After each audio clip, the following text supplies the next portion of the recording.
Bueno, yo creo que el señor Bernardos nos ha dejado bien claro cuál es su situación, cuál es su visión del mercado inmobiliario.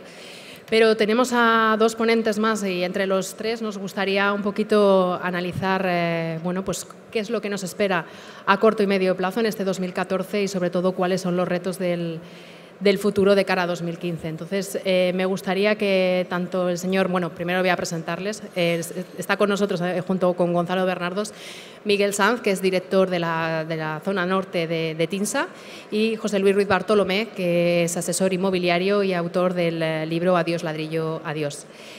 Bueno, si te parece, Miguel, después de lo que hemos escuchado, bueno, pues una breve introducción de si coincides con Gonzalo Bernardos en este panorama de la economía española y del mercado inmobiliario. Pues, muchas gracias, Beatriz. Muchas gracias y a Fotocasa por haber contado con nosotros. Y la verdad es que tu pregunta al respecto a la presentación de Gonzalo, te tengo que decir que sí, estamos bastante de acuerdo con su análisis, o sea que aquí la verdad es que poco debate vamos a hacer. En todo caso, en cuanto a la pregunta, ¿no?, fundamental que hacéis, el tema que nos convoca a todos es hacia dónde va el sector inmobiliario. Por nuestra parte, pues bueno, decir que la visión que tenemos nosotros desde el punto de vista del precio. Y sí que es verdad que igual no estamos en una posición tan optimista como transmite Gonzalo, aunque me alegra mucho su opinión, porque sí que veremos seguramente muchas de las cosas que ha comentado en los próximos meses. Bueno, creemos que, como decía, igual no tan optimista en el sentido de que estamos en una fase de estabilización que se está alargando demasiado. Antes del verano quizá esperábamos que los precios repuntaran más de lo que están haciendo y, de hecho, las últimas estadísticas que hemos sacado del tercer trimestre pues aún nos indican que bueno, existe una caída general en España en torno al 4%, ¿no? Sí que es verdad que, pues como ya digo, es una estabilización y esperamos que la caída interanual a finales de año ya sea del 0%, por lo tanto creo que son buenas noticias. Y bueno, por otro lado, ¿de qué otro punto de vista se puede ver, ¿no?, hacia dónde va el sector inmobiliario? Bueno, por definición quizá el sector inmobiliario pues no se mueve, lo que hace es cambiar de manos. Y lo que vemos pues ahora pues son las grandes inmobiliarias, ¿no?, que se han hecho propietarias de la gran cartera de este país y pueden marcar un poco, ¿no?, hacia dónde el futuro, ¿no? Lo que estamos viendo también es que estas carteras, por contra de las anteriores, pues están muy diversificadas y son muy poco homogéneas, totalmente heterogéneas de hecho. Y lo que necesitan ahora mismo pues es una gran labor de gestión y una gran labor a la hora de ponerlas en valor, ¿no? Esto sin duda también nos afectará en nuestra actividad y esperamos pues precisamente esto, ¿no?, que se note, ¿no?, en los precios. Por otro lado, como decía, estoy totalmente de acuerdo en el análisis que ha hecho Gonzalo, con lo cual, bueno, pues digamos que sí, seguramente nos permitirá ser optimistas con la cautela que precisamente marca él, ¿no? Y es decir, que haciendo las cosas bien intentaremos evitar que ocurra una segunda o tercera crisis, que es lo que también tenemos que tener en cuenta, que puede ocurrir.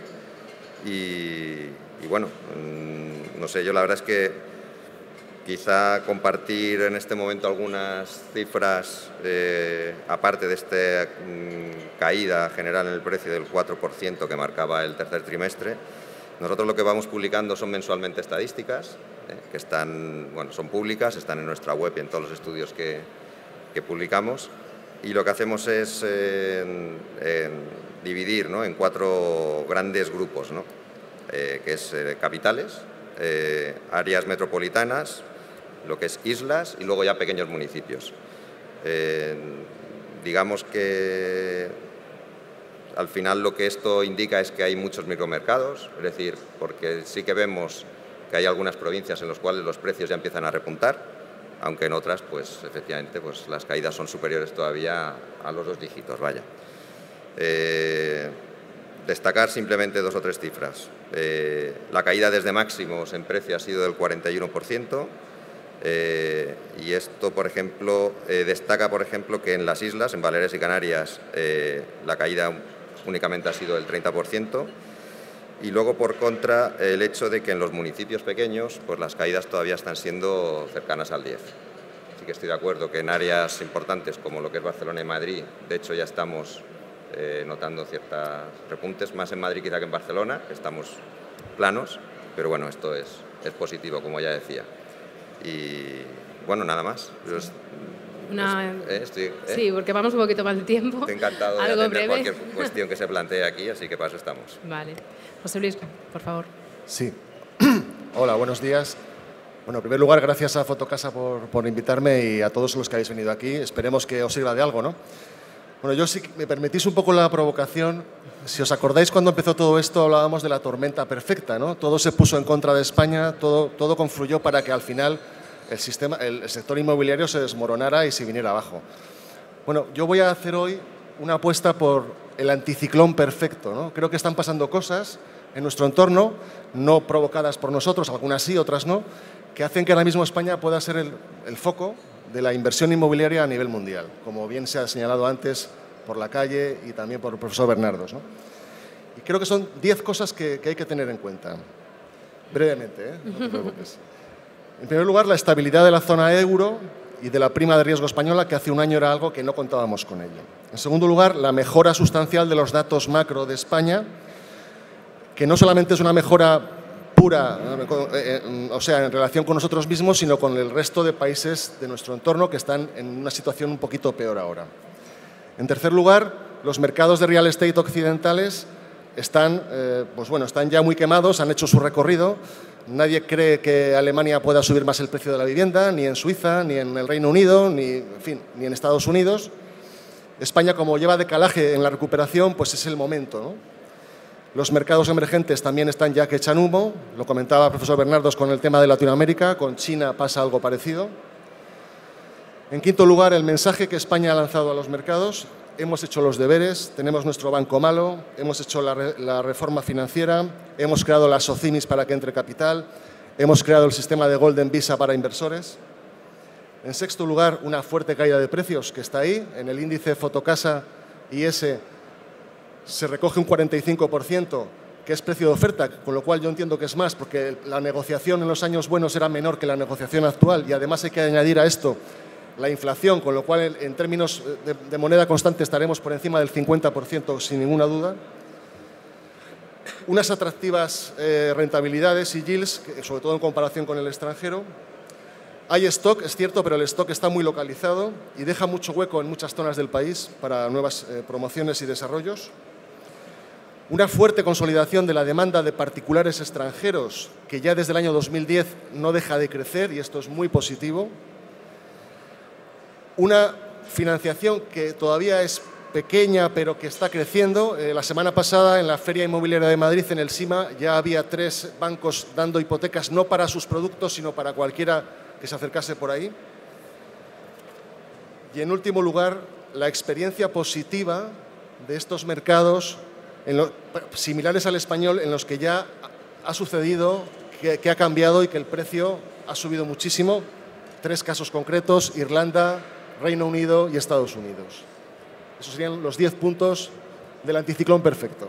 Muy bien. Bueno, yo creo que todos coincidimos en que tenemos mejores síntomas que hace un año, que por lo menos tenemos buenas noticias. Y bueno, estamos viendo que lo que luego analizaremos, que el inversor extranjero ahora ya tiene interés en España, pero la demanda de lo que es el inversor nacional todavía es muy débil.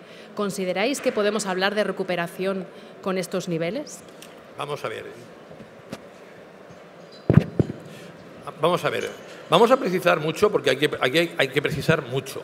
Mirad, el mercado inmobiliario, la mayor parte del mercado inmobiliario, el año que viene va a ir mal. Primera cosa que tenéis claro, la mayor parte del mercado inmobiliario en España va a ir mal. ¿Por qué? Porque la mayor parte del mercado inmobiliario está localizado en zonas, por las poblaciones, ciudades que pierden población, y en el cual hay un exceso de oferta para 10 años, en algunos para 40. Por lo tanto, cuidado, que os conozco, que cuando yo cojo y digo que aquí puede haber una subida del 10%, cuidado, estoy hablando de Salamanca, cuidado, estoy hablando de Chamberí, estoy hablando del Distrito Centro, estoy hablando de Moncloa, en Barcelona, de Sarrià-Sant Gervasi, Las Corts, Gracia y l'Eixample, poco más.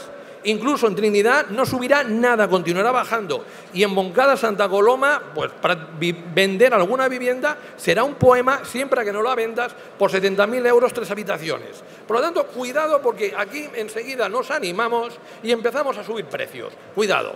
Por lo tanto, cuando yo miro a paradores, lo que veo es que los precios siguen estando excesivos, porque se está captando inmuebles a la antigua, que el precio lo fije el que quiere vender, y así no va. Hay que convencerle de cuál es el precio de mercado, porque una vivienda en precio de mercado se vende en 3 meses, una vivienda que no está en precio languidece.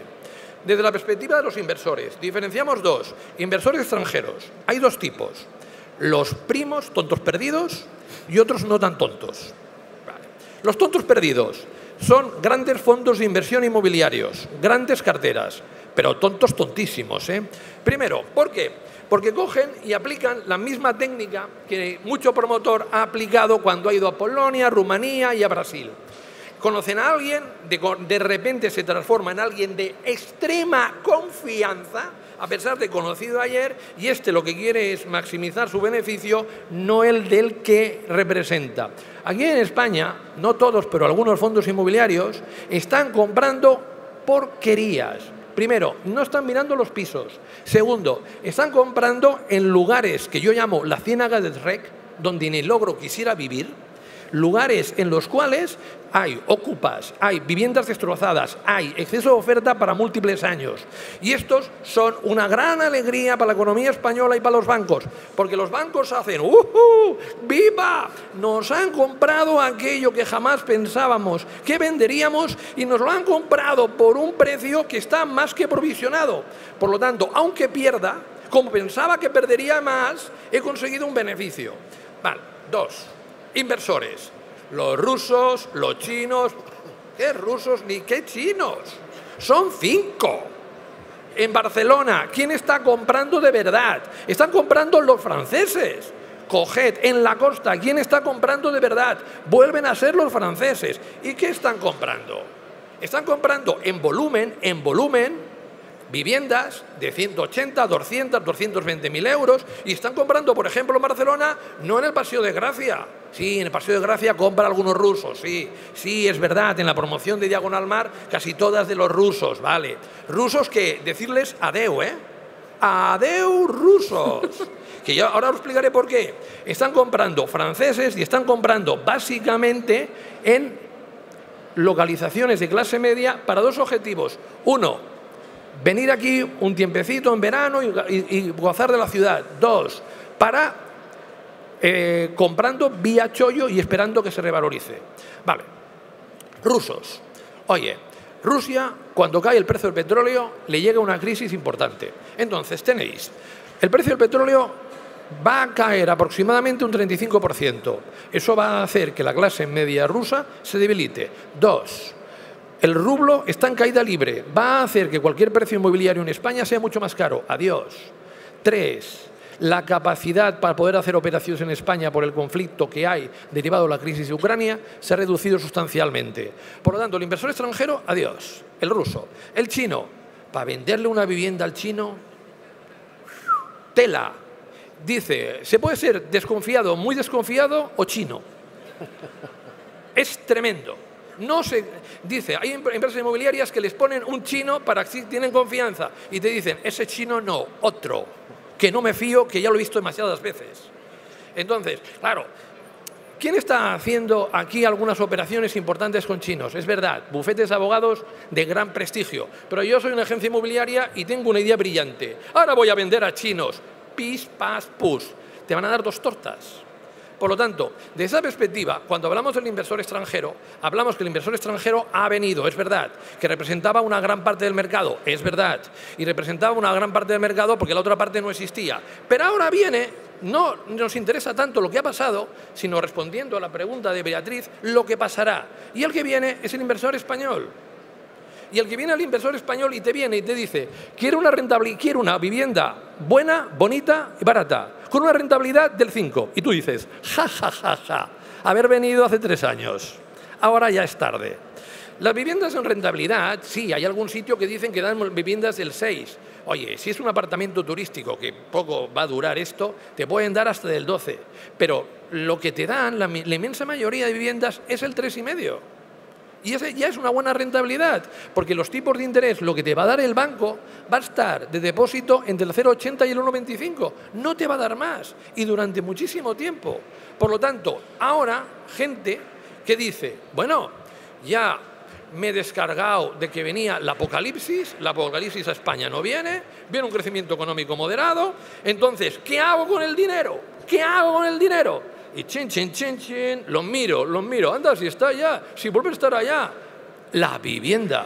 Y a partir de aquí vamos a ver cómo la gente compra más viviendas, aunque solo sea por aburrimiento, porque no sé qué hacer con el dinero.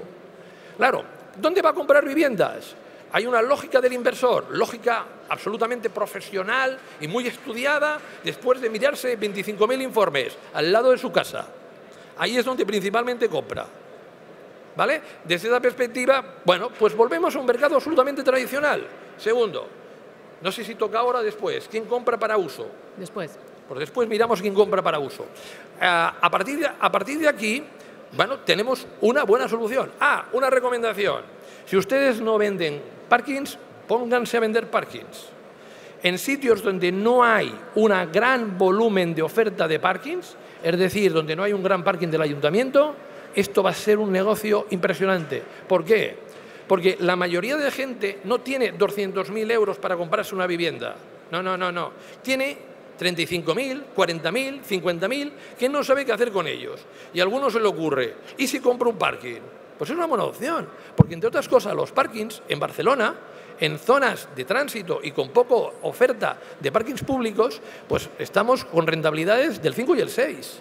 Por lo tanto, este es un segmento que muchos han evitado durante bastante tiempo, que va a ser francamente bueno. En resumen, adiós al inversor extranjero, déjese de rusos, jamaicanos, marcianos, etcétera, etcétera, y vuelta al inversor nacional. Y si quieren hacer caso, háganle caso al inversor francés, pero durante poco tiempo, porque Francia tiene muy mala pinta económica y ese inversor que ahora compra, de aquí a poco tiempo le va a coger miedo. El mercado vuelve a la normalidad. José Luis Miguel, si os parece, como el tema de inversor, luego vamos a hablar mucho del inversor extranjero, insisto, ¿consideráis que la demanda nacional, o sea, la demanda del español de a pie se va a recuperar de aquí a los próximos meses, teniendo en cuenta que bueno, se está abriendo el grifo del crédito y que hay ciertos parámetros macroeconómicos que están mejorando? Bueno, yo creo que se está recuperando despacio, pero de manera persistente y consistente. Es decir, al final hay mucha gente que quiere comprar, hay una demanda retenida muy importante. Hay muchas familias que se debían haber creado estos años y no se han creado, se han mantenido en casa de sus padres. Hay mucha gente esperando a salir. Lo que pasa es que no encuentran financiación. Bien porque no son personas solventes desde el punto de vista bancario e hipotecario, hoy día con las reformas que además se han producido en el ámbito de la legislación hipotecaria, bien porque el banco sin más no da a nadie, ¿no? Eso se está abriendo y al final este es un mercado que está absolutamente apalancado, es decir, tú apenas no cuentas mucho con lo que tú hayas ahorrado o lo que te puedan aportar tus padres o un aval o ese tipo de cosas. Al final, el 80% o más del precio va a venir siempre con tu amigo banco, ¿no? Amigo o enemigo. Al final es así. Entonces, bueno, pues en la medida en que ellos vayan abriendo las compuertas, pues irá entrando toda esta gente al mercado. ¿A ellos les interesa? Sí, porque bueno, han saneado balances. Creo, aunque no lo ha mencionado antes el profesor Bernardos, que dentro de los planes del BCE también está la compra de titulaciones hipotecarias, hay un programa de compras. Bueno, pues quizás eso, y luego la otra cosa es que el dinero no renta nada. Entonces, yo conozco algún caso de algún banco, de amigos y tal, que trabajan y te dicen, no, es que ya nos priman que busquemos hipotecas porque es de ahí de donde podemos sacar algún tipo de margen, en lo demás estamos muy pelados. Bueno, pues poco a poco. Miguel, vosotros me imagino que en TINSA lo estáis notando ya. ¿Perdona? Que en TINSA lo estaréis notando ya, que hay un mayor, por lo menos más interés que hace un año por parte del inversor medio español. Yo, aunque vuelvo a estar de acuerdo con lo que le ha dicho el profesor Bernardo, sí que me gustaría añadir, bueno, no olvidarnos de que es la demanda extranjera la que está de alguna manera animando ciertas zonas, que es por zonas, pero que sigue siendo el inversor y el comprador nacional el principal fuente y de lo que esperamos que se anime, ¿no? el sector, que es del inversor nacional. Quizá tampoco olvidarnos de los ingleses, ¿no? Que siguen siendo los principales compradores y bueno, también añadir quizá en el aspecto negativo esto de pensamos que el comportamiento del sector va muy ligado a lo que es el mercado laboral y por desgracia, pues bueno, coincido que también, aunque se está recuperando, pues la manera en la que se está recuperando, que es con salarios más bajos, con menos horas, con cierta temporalidad, pues eso implica que de alguna manera pues no está ayudando a que las familias pues tengan acceso a esos créditos. Entonces, y desde el punto de vista de la financiación, a pesar de que recientemente hemos tenido pues noticias positivas en cuanto a la banca española respecto a los test de estrés que nos han tenido totalmente absorbidos, ¿no? de trabajo en los últimos meses, pues bueno, digamos que en el aspecto de la banca aún queda todavía mucha morosidad por salir y esto pues veremos también cómo puede afectar, ¿no? Y es de hecho la que ha provocado de alguna manera pues ha dirigido, ¿no? hacia dónde están los inmuebles, ¿no? quiénes son los propietarios actuales. Gonzalo, en una reciente entrevista en nuestro blog, en el blog de Fotocasa, comentabas que no habías conocido un momento mejor para comprar que en estos momentos. Comentabas lo de la vivienda de uso. Esta gente, como comentaba Miguel, si la situación de empleo es la que es, ¿va a poder entrar pese a que bueno, los precios han caído? Bien, vamos a ver. Aquí hay una regla inmobiliaria que es muy sencilla. Sale el dilema si comprar o alquilar, ¿vale? Y el tema es tan sencillo como lo siguiente. Cuando los tipos de interés son muy bajos, siempre, excepto si estás en una gran burbuja inmobiliaria, que no es el caso, sale mucho más conveniente comprar que alquilar. Tú hoy en día, por lo que estás pagando de un alquiler en el Eixample, te puedes comprar una vivienda, siempre y cuando, evidentemente, que el banco te dé crédito, ¿vale? Por lo tanto, este es el primer caso, que uno coge y analiza, hace las cuentas de cuánto me cuesta alquilar, cuánto me cuesta comprar, y si comparo lo que pago de intereses con lo que pago de alquiler, indiscutiblemente hay una diferencia bestial a favor de comprar. Segundo, lo que vemos en estos momentos es que hay muchas personas que han cogido y se han resguardado en el alquiler por la sencilla razón que ellos pensaban que el precio bajaría más. Yo con alguna empresa que asesoro, y que al final no llegamos al acuerdo debido sobre cómo iba el mercado, era que pensaba que el precio caería, pues bueno, hasta el infierno. Y eso no ha pasado. Ahora ya se han dado cuenta que el precio empieza a subir ligeramente y mantenerse en otras zonas. Y ahora ya se han dado cuenta que hay que darse prisa para comprar. ¿Por qué? Porque yo cojo y hago lo siguiente cuando quiero comprar.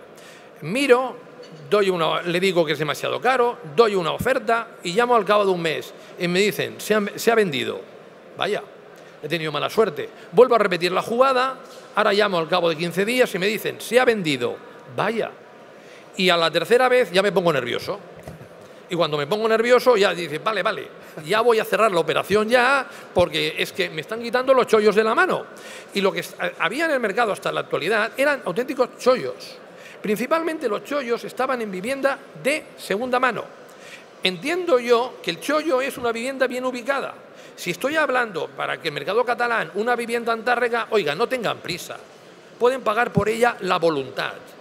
¿Y qué les diré en Alcarràs? En Alcarràs el banco igual se la regala, porque lo único que tiene él son costes. El fondo inmobiliario extranjero que ha comprado el Alcarràs tardará un tiempo en enterarse, pero acabará enterándose. Por lo tanto, estamos hablando de un mercado pequeñito.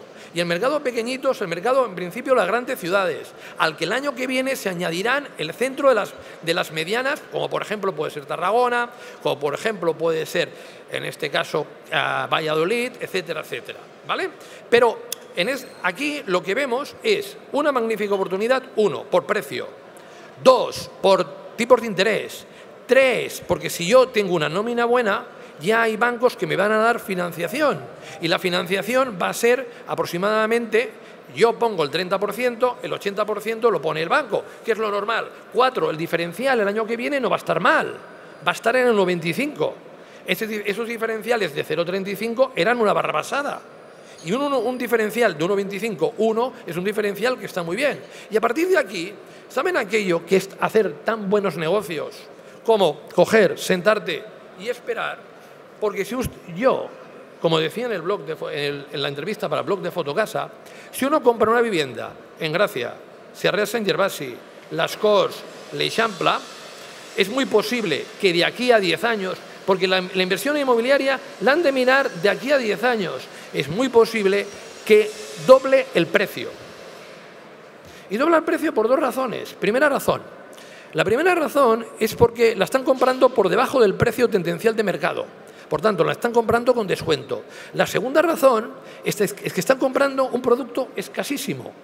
Es decir, todo el mundo quiere vivir en España, en las grandes ciudades y en el centro. La otra razón adicional es que Barcelona, Madrid, pero sobre todo Barcelona, sigue siendo muy atractivo para inversores extranjeros. Oigan, el mercado de Londres, del mercado de Londres capital, no tiene nada que ver con el mercado del Reino Unido, porque hay una gran atracción de personas con dinero que quieren comprar en las partes más emblemáticas de Londres, como puede ser Chelsea, como puede ser Mayfair, etcétera, etcétera. 3/4 de lo mismo pasa con Nueva York. Entonces, a pequeña escala, esto va a suceder en Barcelona. Y yo, si ustedes compran en Santa Coloma, les diré que Dios les coja confesados. Si ustedes compran en l'Eixample o en Sarrià Sant Gervasi, les diré, miren, pueden ganar el 85, el 90 o el 105 de aquí a 10 años. Pero, que es una circunstancia clarísima de ir las cosas bien, fantástica. Claro, desde esa perspectiva, y ya para finalizar con esta pequeña intervención, es coger y diferenciar. El mercado español no es único, es muy distinto. Hay grandes diferencias entre partes. Y lo siento mucho, para los promotores que antes cogían, hacían y comparaban el solar con el impulso del instinto de la nariz, se van a pegar más de una torta. Porque hay zonas que van a ser muy buenas y zonas que van a ser horrorosas. El otro día, con un gran promotor, muy amigo mío, él le decía las diferentes promociones de Barcelona que le iban bien y sonreía. Y le dije, ¿y la de Rubí? Y hace, y se pone rápidamente serio. Allí no hay manera de vender. Evidentemente, evidentemente. ¿Por qué? Porque Rubí va a perder población. Porque recuerden, para que nadie se emocione demasiado después de salir de aquí, España pierde población. Desde el 2010 hasta el 2019, como mínimo 1,5 millones. Y un mercado en que se pierde población de 1,5 millones no va a ser un mercado maravilloso. Por lo tanto, ojo, ¿soy positivo? Sí, pero con matices, sí, con muchos y múltiples matices. Entonces, la localización es fundamental. Ahora bien, por poner un ejemplo, Viladecans, Gavà, la parte que no es mar, ¿se puede coger y se puede vender? Sí, se puede vender, pero se puede vender por 80.000 euros, por precios que prácticamente son el 25% de lo que fueron en 2007. Y aquí, para vender, han de concienciar al comprador de que dicen que hay mejores noticias para el mercado inmobiliario. Sí, señor, pero a usted no le toca, porque la tiene en Viladecans y no en l'Eixample.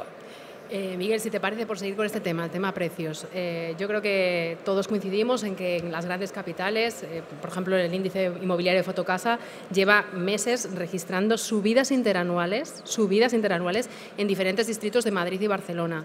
Pero ¿cuáles van a ser esas, como comentaba Gonzalo, esas zonas horrorosas donde vamos a ver que, según los datos de Fotocasa, el precio ha caído ya un 45%, ese porcentaje va a ir a más?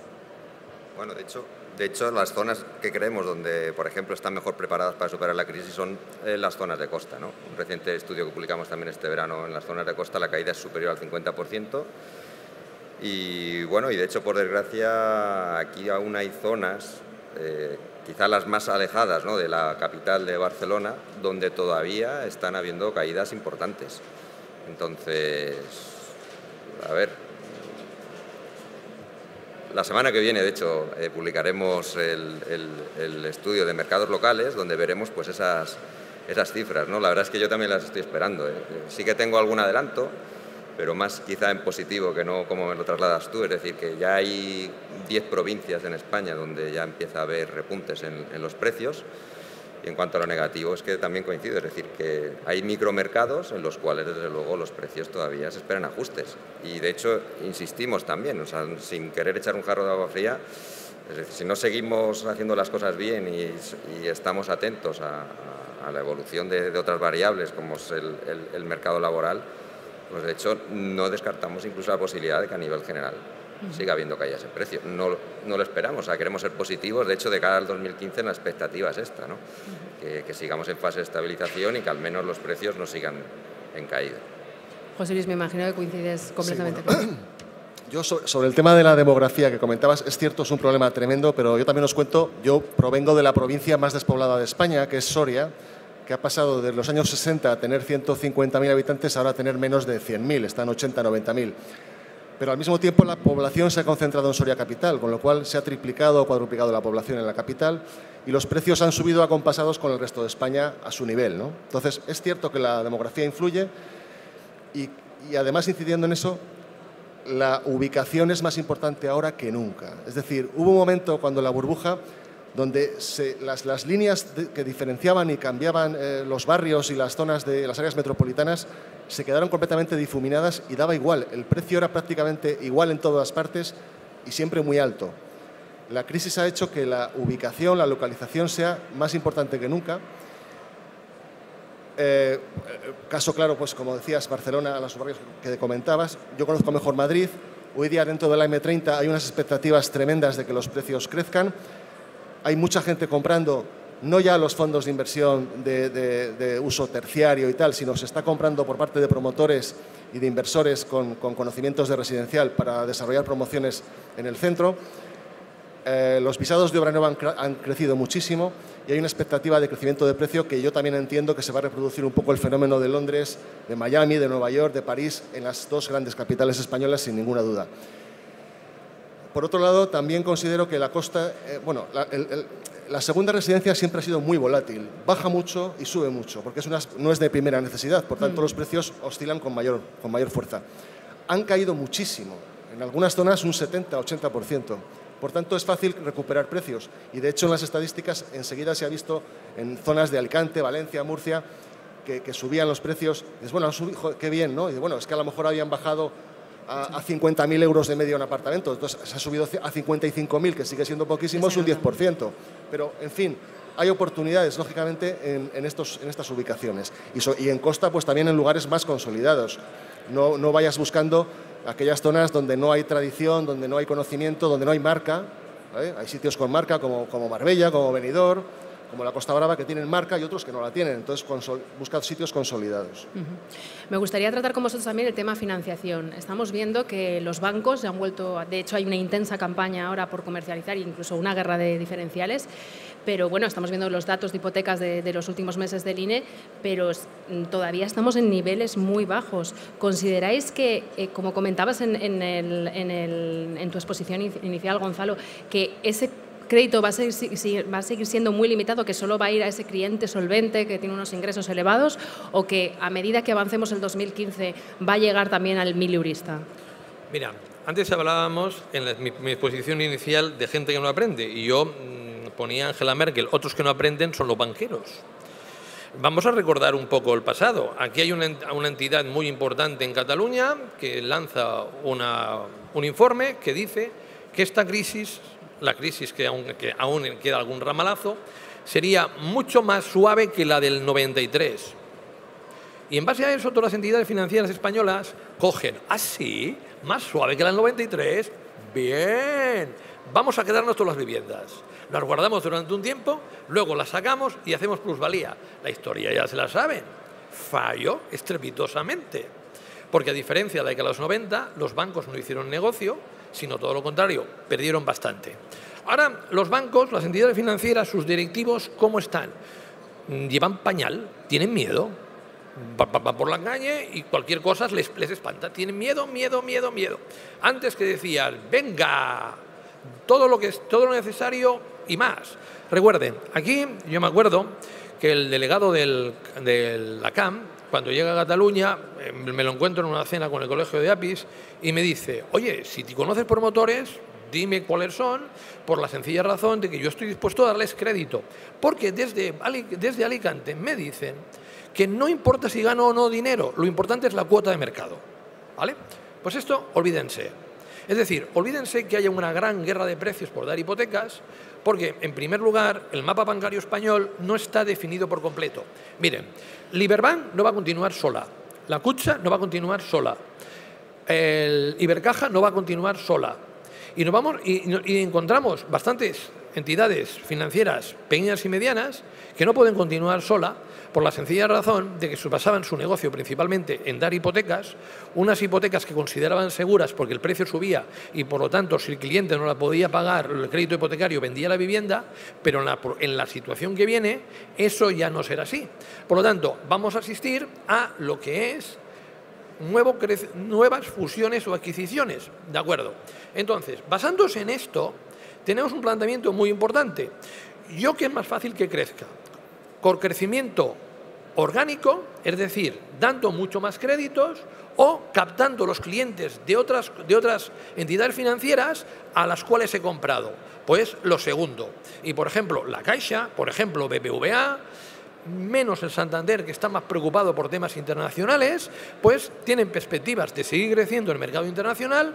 Por este motivo, también el Sabadell, también el Popular. Bueno, entonces, derivado de esto, les van a decir a sus directores de oficinas que abran la vía del crédito, pero que la abran, pero de alguna manera que tengan muy en cuenta el freno de mano, por si se les va, puedan acoger y restringirlo.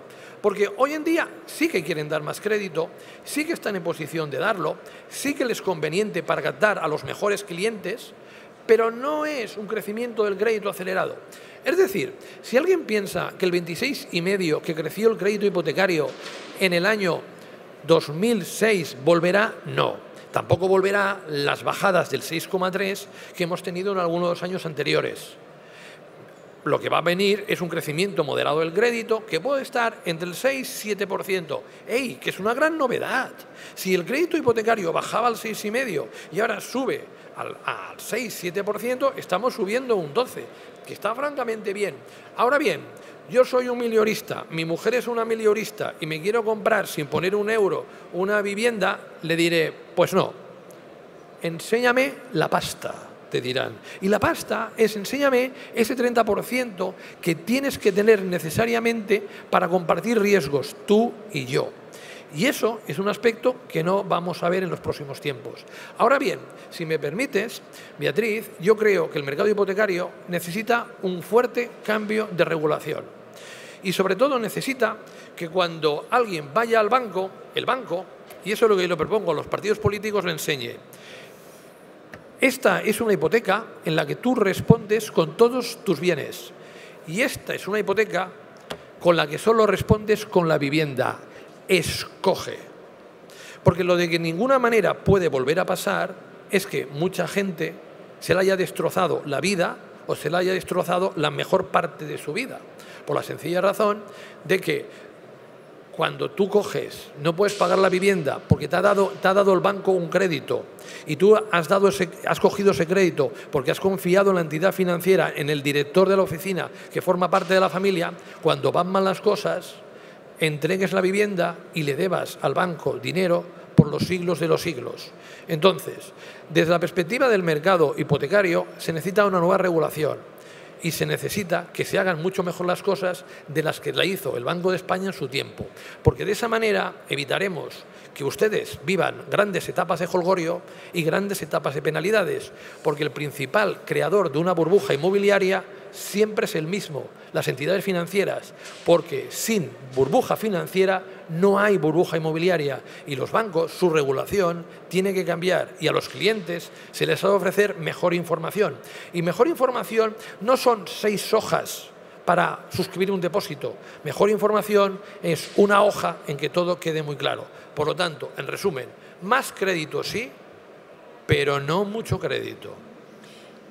Gonzalo me da pie a una pregunta que quería plantearos por el tema del cambio de la regulación hipotecaria. ¿Qué medidas creéis que el Gobierno, o como apuntaba antes en su exposición inicial Gonzalo, la política monetaria del Banco Central Europeo, qué medidas echáis en falta, consideráis que se tienen que poner en marcha, José Luis, para que en este momento que parece que vamos un poquito mejor, se afiance esa reactivación? ¿Hablas sobre el mercado hipotecario en general? En general, estamos viendo también el cambio que se han introducido en las plusvalías, hemos visto que también desapareció la desgravación por vivienda. ¿Qué medidas echáis en falta y consideráis que se deberían poner en marcha? Yo creo que cuanto menos hagan los políticos en general es mejor, ¿no? O sea, que queden las casi cosas todo como lo que están. tocan lo fastidian. No, pero ahora en serio, Están amenazando ahora con eliminar los coeficientes de corrección monetaria, el abatimiento. Esto es un tema grave y que va a suponer un palo de nuevo enorme a la clase media y ya está bien, ¿no? Nos están sacudiendo todos los días. Luego son procíclicos, es decir, cuando no hace falta nos dan incentivos fiscales para comprar y cuando hace falta nos los quitan. Siempre van al revés de lo que deben hacer. Y luego lo que ha comentado... ¿Se subió el IVA también?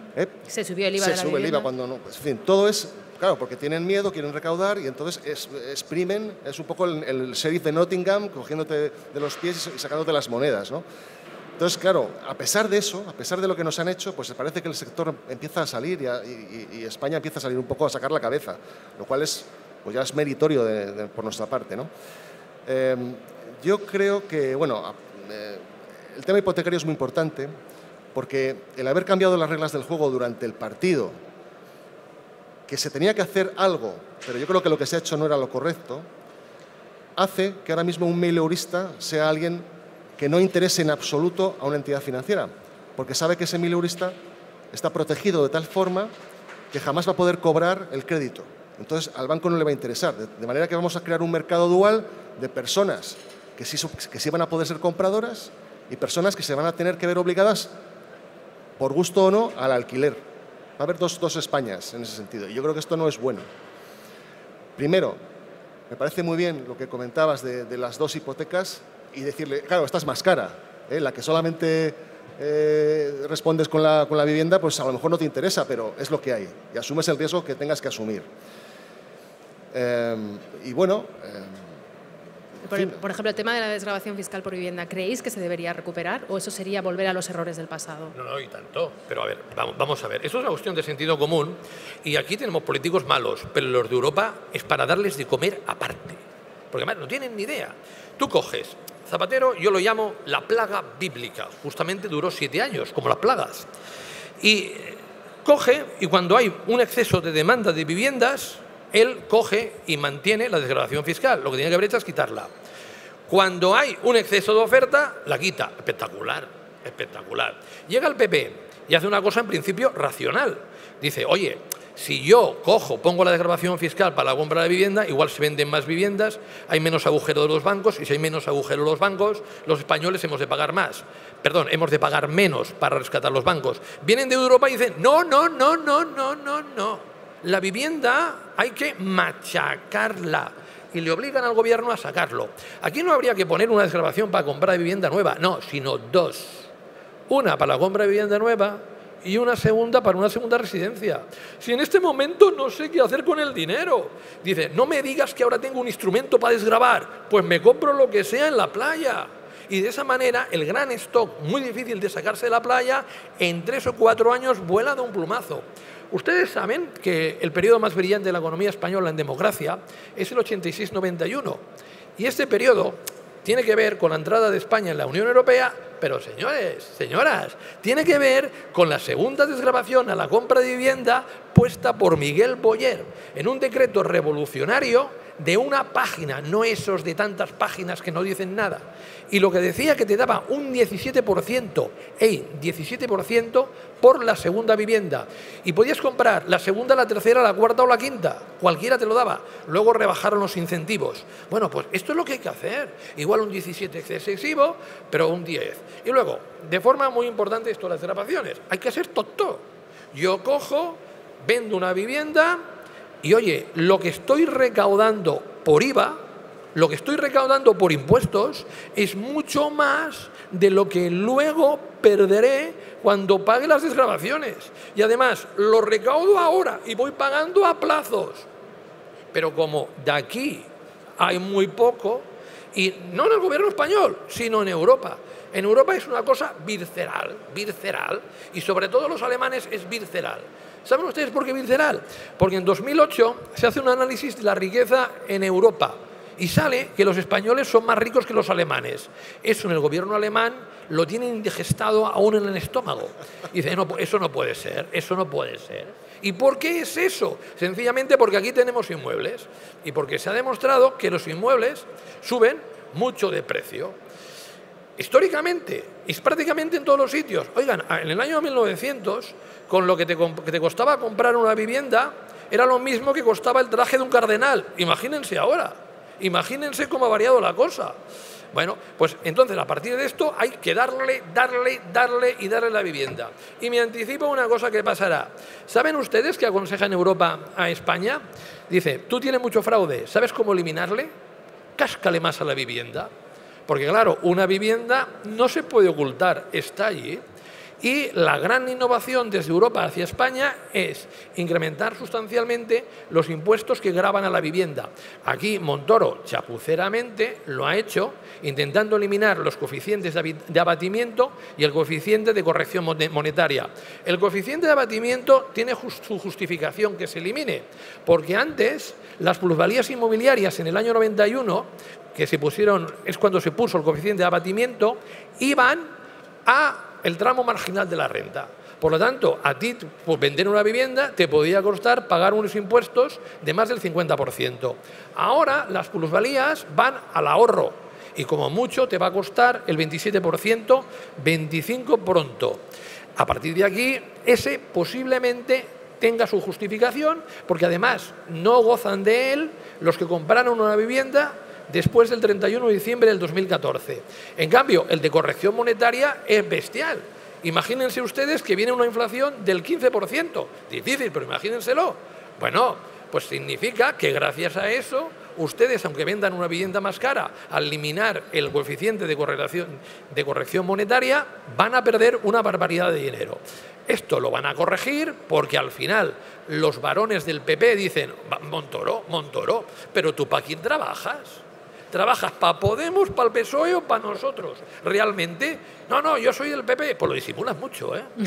Entonces, debido a esta presión, el coeficiente, según mis informes de corrección monetaria, lo van a quitar y lo van a permitir que continúe, y el único que va a desaparecer es el coeficiente de abatimiento, que ya no beneficia a tanta gente. Muy bien. Bueno, vamos fatal de tiempo, se quedan muchas preguntas en el tintero, pero tenemos 10 minutitos y a mí me gustaría abrir pues el foro de debate al público. Así que si hay alguna pregunta, por favor, pues levantad la mano, presentaros. Buenos días. ¿La ley de la plusvalía, la nueva ley, ustedes creen que saldrán al final? ¿Aprobarán? Bueno, yo creo que Gonzalo lo ha respondido, ¿no? La ley de la plusvalía es justamente lo que acabo de decir. La ley de la plusvalía es que tú tenías dos coeficientes que te reducían la plusvalía, que eran el coeficiente de abatimiento y el coeficiente de corrección monetaria. Según mis informaciones, que esto va cambiando y se está negociando entre los grupos parlamentarios, el coeficiente de abatimiento que solo tenían esa ventaja los que compraron viviendas antes del 31 de diciembre de 1994 y tenían ventajas solo para el periodo desde la fecha de adquisición hasta el 20 de enero de 2006, ese lo van a quitar. Y por lo tanto, esas ventajas que tenían las van a perder aquellos que compraron la vivienda en el 86, 87 hasta el 94. Ahora bien, esto es recurrible delante del tribunal. Y es recurrible delante del tribunal porque me están quitando una ventaja de manera retroactiva, ¿vale? Y ahí vamos a ver si uno lo lleva al tribunal, al final qué decide ese tribunal, ¿de acuerdo? Y luego, el que parece que permanecerá, porque si no sería una auténtica barrabasada, es el coeficiente de corrección monetaria. Es decir, por ejemplo, si yo consigo una plusvalía del 30%, pero la inflación ha sido del 30% desde el día que yo la compré, la ganancia patrimonial es cero y hasta ahora lo que pago a Hacienda es cero. A partir de aquí sería el 30% plusvalía y a ese 30% le habría de añadir los tipos que tributan al ahorro. Y los tipos que tributan al ahorro en este momento son el 21% hasta 6.000 euros, el 25% entre 6.000 y 24.000 euros y el 27% por encima de los 24.000 euros. Pero además es que en este tema es una medida que ha pasado completamente desapercibida a la opinión pública. Yo creo que... No sé si se oye bien, sí. Sí.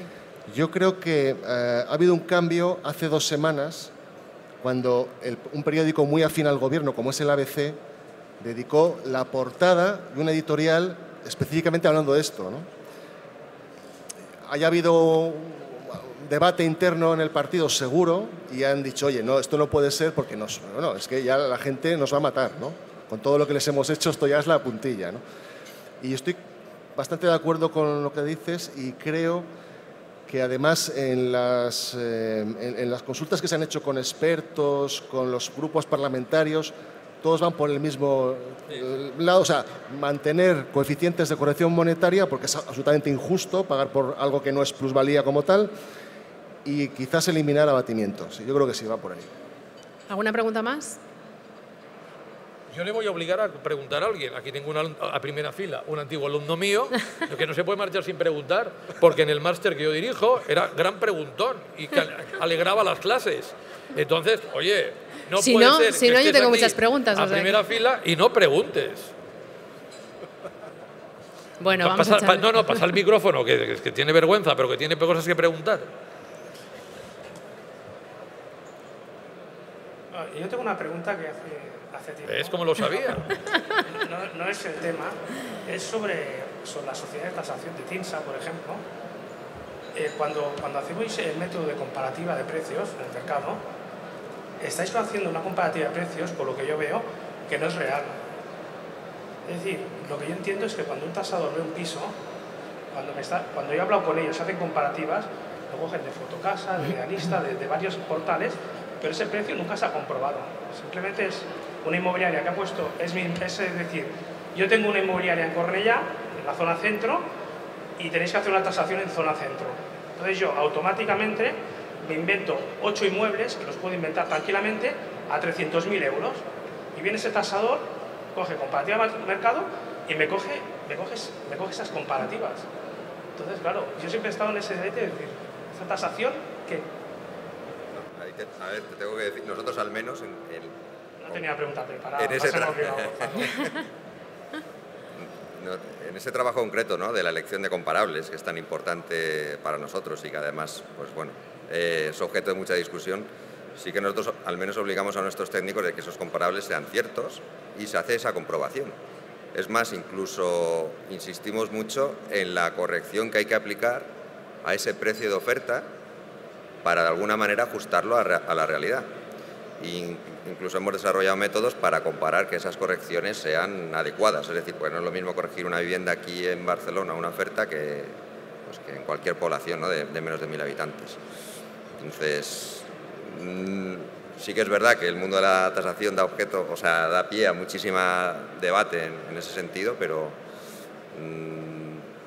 ahí te tengo que decir que no estoy de acuerdo. No sé, sí que lo que se puede achacar quizá al método de comparación es que también está en nuestro trabajo, ¿no?, y es el motivo por el que discrepan muchas de las estadísticas con las de registradores o con las del INE, es que directamente lo que sí que hacemos es eliminar ciertos comparables que de alguna manera consideramos que no son de mercado, ¿no? Es decir, eliminamos, por decirlo así, ciertos extremos, ¿no? Por tanto, pues quizá ahora lo que pueda considerarse pues una rebaja en precio demasiado agresiva por el hecho de que al vendedor, pues como por ejemplo lo que estamos hablando de los coeficientes de abatimiento, pues el vendedor tiene prisa por vender antes de que le eliminen o de que le graben el año que viene con una plusvalía mucho más alta, pues quizá consideramos que en algunos casos puede no ser una operación de mercado y que por lo tanto la eliminemos, ¿no?, de nuestros testigos, ¿no?, o comparables. Pero vaya, no... Buenos días, profesor. Es una pregunta para el profesor Bernardos. Ha avanzado hace un ratito el acabose del mercado de las residencias turísticas o de los apartamentos turísticos. ¿Lo puede desarrollar un poquito, por favor? Sí, va a haber una regulación por parte del Ayuntamiento de Barcelona cuando pase la época electoral en que tú única y exclusivamente vas a tener apartamentos turísticos cuando tengas todo el edificio propiedad tuya. Supongo que mantendrán durante un tiempo se mantendrán los apartamentos turísticos que están en propiedad horizontal, es decir, un edificio compuesto por varios propietarios, pero que con el paso del tiempo también los liquidarán. Por lo tanto, yo le recomiendo a todo el mundo que vayan cogiendo y comprando casas pequeñas de 2 o 3 pisos y las adapten al mercado turístico, que principalmente se encuentran en barrios bien ubicados. El número 1 de esto es Gracia. Gracia, que tiene una gran salida para los extranjeros, puede ser un lugar perfecto para reconvertir 3 o 4 apartamentos turísticos, con ese dinero comprar un terreno, aún hay terrenos para hacer 4, 5, 6 viviendas y coger y cumplir la normativa de apartamentos turísticos que vendrá. Porque, de alguna manera, este gobierno municipal y cualquier otro gobierno municipal está muy espantado por la protesta vecinal contra los apartamentos turísticos y va a coger y va a cambiar la ley, pero con una seguridad del 99%. A la vez nos encontramos que hay un lobby, el lobby hotelero, que los apartamentos turísticos le están haciendo muchísimo daño.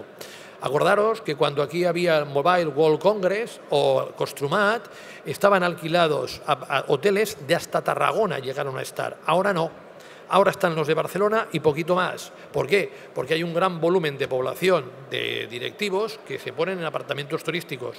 Y por estas dos razones va a haber un cambio de legislación y yo les diría a sus clientes que se anticiparan a este cambio de legislación y cogieran y procedieran a traspasar apartamentos turísticos diseminados a un edificio único que no es demasiado dinero comprar el solar y que previsiblemente pueda estar en Pueblo Seco, Sants o Gracia, siendo de los tres indiscutiblemente el mejor Gracia.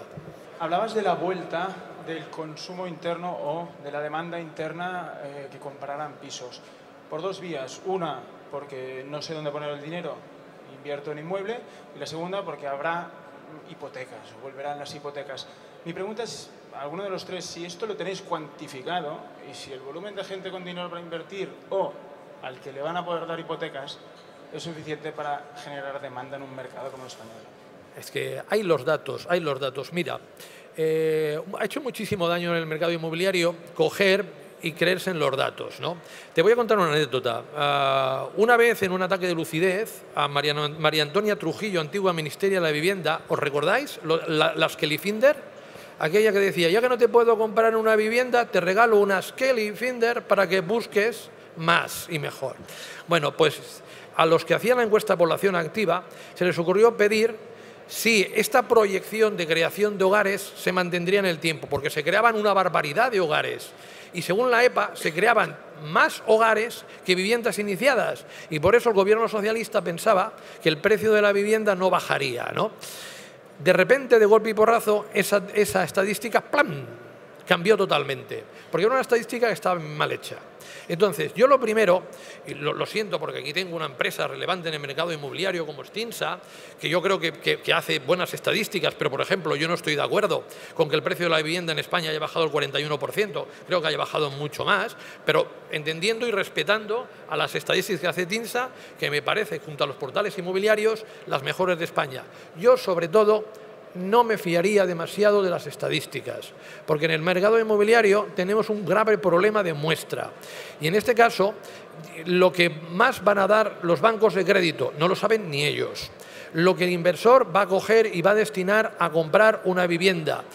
Esto muchas veces actúa por una situación de que ven algo que les gusta, que ha quedado al lado del barrio y que cambian su perspectiva, que por una situación planificada. Por lo tanto, de alguna manera, estas son las variables con las que uno tiene que jugar, desgraciadamente, cuando está trabajando en el mercado inmobiliario, porque la incertidumbre es lo que principalmente precisa que sea un mercado difícil, por la sencilla razón de que cambian mucho de un día para otro variables importantes. Entonces, lo único que podemos presumir es la gente, de alguna manera, ha perdido el miedo. Por lo tanto, comprar una vivienda es una cosa que va a hacer ahora más de que antes lo hacía. Segundo, los bancos menos crédito del que daban no lo pueden dar, por la sencilla razón de que no daban, sino que al contrario lo recortaban, es decir, lo disminuían. Y en segundo lugar, antes estaban francamente mal, ahora están relativamente, cuidado, relativamente bien. Y si me apuras, fíjate, te voy a decir una cosa.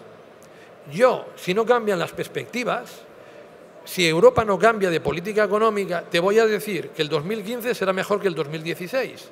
¿Por qué? Porque en el 2015 al gobierno le interesa que todo vaya muy bien, especialmente porque Mariano Rajoy ha confiado sus perspectivas de salir elegido en la recuperación económica. Y en el 2016 es, ya que he salido elegido, ahora vuelvo a hacer los recortes. Por lo tanto, cuidado, cuidado. No es que vayamos a ir así, es que el 2015 vamos así. Y el 2016, pues déjame ver qué gobierno sale, déjame ver qué hace Merkel y te diré si vamos planos o vamos para arriba, ¿de acuerdo? Ahora, eso sí, una cosa tiene que quedar muy clara. No vamos a volver ni al 11, ni al 12, ni al 13, ni por supuesto al 8. José Luis. Sobre lo que comentabas, yo te voy a contar así unos detalles de un proyecto en el que yo estoy algo involucrado, y es lo siguiente. Es decir, ahora mismo hay mucha gente de clase media, media alta, que tienen ahorro de 300.000 euros para arriba y que les gustan los productos seguros. Entonces, el producto seguro les está dando una rentabilidad hoy día de menos del 1%. Entonces dicen, bueno, ¿qué hago con el dinero? Bien, pues se está planteando el decir, vamos a comprar paquetes de vivienda evidentemente no muy buena, pero razonable, en zonas de transición entre los barrios buenos y los malos, con una rentabilidad que pueda andar en el entorno del 4%, que hoy día es posible conseguir en sitios como Madrid, y con un cierto apalancamiento, que el banco, determinados bancos lo consienten, a lo mejor de un 40 a un 50%. Son gente solvente, con ingresos recurrentes, salen del sector financiero y se meten al inmobiliario porque compran con una rentabilidad dada que puede ser algo baja, pero con una expectativa de crecimiento de precio a medio plazo, 5 o 6 años. Y si encima consigues agrupar 8 viviendas en el paquete, que es lo ideal, te acoges a sociedad patrimonial y entonces tu rendimiento, o sea, el pago de impuestos es casi nulo, ¿no? Y eso es algo ahora mismo que está encima de la mesa. Es decir, no es tanto porque la gente vaya a comprar, la gente de la calle, sino porque los inversores medianos pueden entrar en esas operaciones, y como la ecuación de alquiler ha pasado del 90-10 al 80-20, pues ahora mismo hay masa crítica para poder hacer esto. Antes de dar por finalizada esta mesa, me gustaría un breve apunte. ¿Qué visión tenéis? ¿Qué creéis que va a pasar con el mercado del alquiler, ¿no? Hemos visto que, sobre todo en estos 2 últimos años, ha tenido un importante crecimiento, pero ¿qué creéis que va a pasar después de lo que hemos estado hablando, tanto desde el punto de vista de la demanda como de los precios? Va a ir mal. A ver, vamos a precisar el va a ir mal. Aquí hay un efecto de desplazamiento. El mercado de alquiler funciona de la siguiente manera, yendo muy rápido porque ya estamos prácticamente fuera de tiempo. Yo en mis cuentas puedo pagar por una vivienda de alquiler 600 euros, ¿de acuerdo? Pues si puedo pagar por una vivienda de alquiler 600 euros, me pregunto, ¿cuál es el mejor sitio donde puedo vivir por esos 600 euros? Sabiendo que para la mayoría la vivienda que voy a coger no es una vivienda definitiva, sino una vivienda que voy a estar tiempo, más tiempo del que pensaba estar en 2005, pero no definitiva. Claro, esto está haciendo de que yo me voy a encontrar serios problemas para tener la vivienda alquilada en los alrededores de Barcelona. Y voy a ver cómo, si quiero tener la vivienda alquilada, por ejemplo, en Trinitat Vella, por ejemplo, en lo que sería Sagrera, etcétera, etcétera, voy a tener serias dificultades. Y dentro de lo que es, en este caso, las zonas emblemáticas de la ciudad, voy a ver cómo voy a coger y personas que tienen alquiler se me van, personas buenísimas, porque han decidido comprar la vivienda. Por eso, en determinadas zonas puede ser que haya un mantenimiento de precios o una ligera bajada, las buenas, pero es que en las zonas tradicionalmente obreras vamos a ver cómo el precio sigue bajando. Y vamos a ver cómo en 2016, por ejemplo, el precio del alquiler en las zonas obreras es prácticamente la mitad del que era en 2007. Pero que piensen una cosa, ¿quién se va del país? Los inmigrantes, que son los principales que están de alquiler. ¿Cuántos jóvenes se independizan? Prácticamente nadie. ¿Cuántos jóvenes, en este caso, vamos a ver que cogen y de alguna manera, cuando se independizan, aquellos que se independizan solos? No, se independizan 3 o 4. ¿Cuántas familias se independizan solos? Eso era antes, ahora van 2 juntas. Todo esto reduce notoriamente la demanda del mercado de alquiler en un mercado en que la oferta continúa siendo impresionante. A partir de aquí tenemos un desequilibrio y ese desequilibrio va a provocar que el alquiler vaya mal. Yo el año pasado di una conferencia para una gran inmobiliaria y les conté que la vivienda de propiedad iba a ir buena y la de alquiler mal. El departamento de alquiler se me rebotó tanto. ¡Eso no puede ser! Esto se ha ido hasta ahora muy bien, tiene que ir muy bien. Dice, mire, ya estoy curado de espantos. Eso también me lo contaban en el 2006, cuando dije que el precio de la vivienda entre 2007 y 2009 bajaría un 20%. Y fíjese, resultó que fui optimista. Por lo tanto, cuidado con la vivienda de alquiler, que hasta ahora ha apuntalado las cuentas de las inmobiliarias, pero que en el futuro las apuntalará bastante menos. Pero tiene una gran ventaja, es que van a vender mucho más. Piensen que en este 2014, muchos de los que conozco yo de inmobiliarias están vendiendo el doble. Por lo tanto, reorienten sus inmobiliarias, dedíquenle más personas a la compra-venta, menos al alquiler. José Luis Miguel, ¿coincidéis? Bueno, yo no estoy de acuerdo del todo con Gonzalo. Sí que pienso que ahora mismo hay quizás más alquiler del que el propio mercado desea, porque está constreñido, porque no hay oferta hipotecaria. Pero también creo que se ha producido un cambio de paradigma y que la gente joven en este país no quiere comprar. En primer lugar, porque ha visto cerca de su familia situaciones muy desagradables en estos años, saben que los precios bajan, saben que te pueden echar de casa, en fin, todo esto ha calado mucho. Y en segundo, porque la gente joven no busca permanencia, no se casan, la gente se junta pero no se casa, la gente no trabaja 20 años en un mismo sitio, sino que cambia de empleo, cambia de ciudad, cambia de sector. La gente joven no busca un coche de alta gama, busca un coche práctico. Es decir, hay unos cambios de mentalidad muy fuertes y el de la vivienda es uno de ellos. La gente no quiere un compromiso. Y luego pasa una cosa, si tú compras una casa compartida, marido y mujer, el marido la pierde siempre. Y eso lo sabe la gente ya. También hay un conocimiento de experiencia en la calle, ¿no? Si hay problemas en la familia. Entonces la gente dice, bueno, yo mi inversión por un lado y donde vivo por otro. Creo que sí se va a producir el hecho de que la gente siga invirtiendo en ladrillo, pero no especialmente en la casa en la que él vive. Puedes comprar por inversión en otro sitio y tú vivir donde quieras. De hecho, creo que ese es el modelo que se va a acabar imponiendo. Lo harás directamente si puedes o a través de vehículos tipo Socimi si la capacidad de compra pues no alcanzas a ella. Pero bueno. Un momentito a Miguel y luego ya...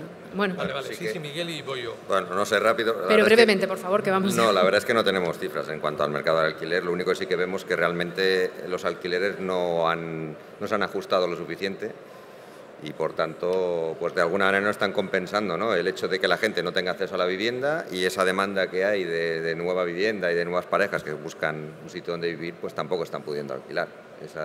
Y ahora veremos con la eliminación de la renta antigua a partir de enero, a ver realmente cómo responde el mercado. Nosotros estamos preparando precisamente estudios en ese sentido y a ver realmente pues cuál es el precio al que, bueno, pues de alguna manera ese alquiler puede cambiar un poco la cultura, ¿no? De este que vivimos aquí, que es el de comprar totalmente. O sea que... Y Gonzalo, ya muy brevemente. Sí, yo muy breve. Mira, ya es que hemos estado tan de acuerdo que voy a explotar un poco una discrepancia. Une mucho más una vivienda compartida que el matrimonio. Entonces, de alguna manera, yo me acuerdo de un ayudante mío que tenía, que un día le veo triste y me cuenta, es que mi novia me ha dicho que hemos de hacer un pensamiento y creo que me va a pedir directamente que nos casemos. El otro día lo veo abatido totalmente y dice, ¿qué? ¿Qué era? No era que nos casemos, era que ya ha llegado el momento de comprar una vivienda.